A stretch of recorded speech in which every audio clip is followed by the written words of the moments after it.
All right, Matt and Drea, this time we're outside of MP Randeep Sarai's office in Surrey B.C. Why are we here? Well, there's a protest going on, which is in reaction to an impromptu protest that happened 2 weeks ago at Aria Dining Hall, just down King George Boulevard down there.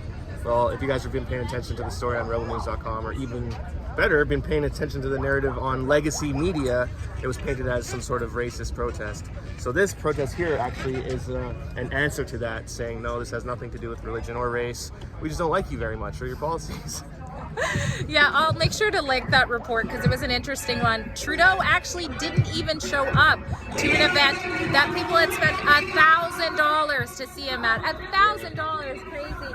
So if you look, you got some people from the Sikh Freedom Alliance behind us. Oh my gosh.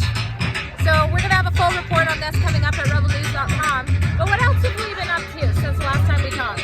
Well, you did a fun report. Let's go a little bit away here. So BC penned legislation to decriminalize hard drugs. So crystal meth, heroin, methamphetamines, Molly, cocaine, crack.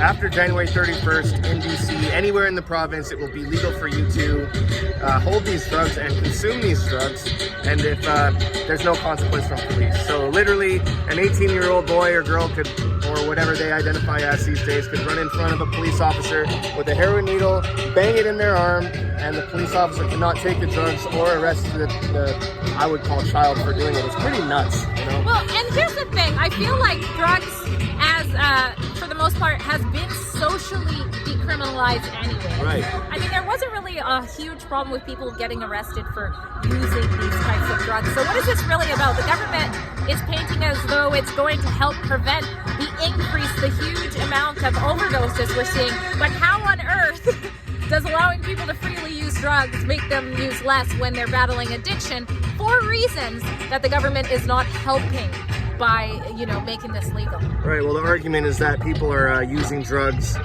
in private because they feel shame around the stigma around using illicit drugs. So this means people will be more likely to use them in the open and then seek help. However, after speaking to people, residents of the downtown east side, they actually said that this legislation makes them feel like they're not worth fighting for.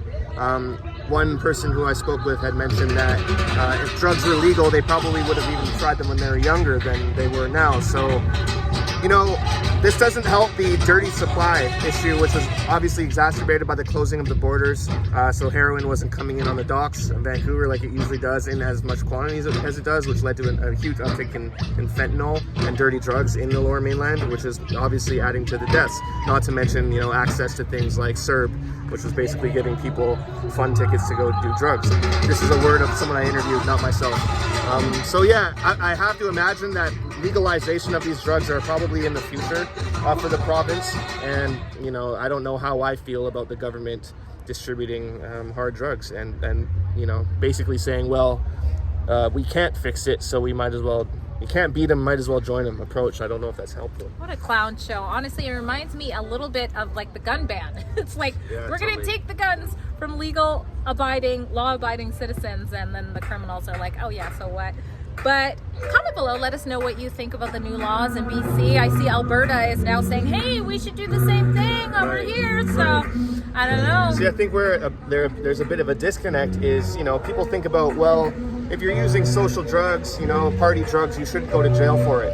Okay, I can see like the argument, but there should also be some sort of deterrent from kids for wanting to do that. Yes. So where's the balance there? Yeah. And people say, oh, we shouldn't clog up the legal system with people who are in the downtown east side, because they're going to just use drugs anyways. Okay, but you have to remember, that's just the downtown east side. That's not the whole province. No. So what type of message does this send to people who are living literally anywhere other than East Vancouver about doing drugs? Like, Vancouver or BC generally already has a huge drug culture, party drugs are rampant. So now what? This is basically just a green light to go do a line of cocaine in front of a cop. They can't do anything about it. Like, that's crazy to me. Crazy. But It is. Well, this is In the Field, another episode. Basically, while we're out practicing journalism, don't tell Trudeau, we kind of catch you guys up with what it's like, a little bit of a glimpse of what that's like behind the scenes. We'll do more of this and you'll get to see more, but let us know what you think in the comments, and let us know if you want us to talk about something specific as well. Yeah, if you have any questions for us or any leads or anything that you think we should follow up on, what's the URL? for the Rebel News tips? Well, if it's COVID related, you've got whistleblower at Rebel News. Pandemic whistleblower at rebelnews.com. But otherwise, I think it is just Rebel News tips. If you search Rebel News tips, you'll find generic tips. And we need it. We need it. Yeah, so Look, there's a party going on, so we're going to see this awfully racist protest.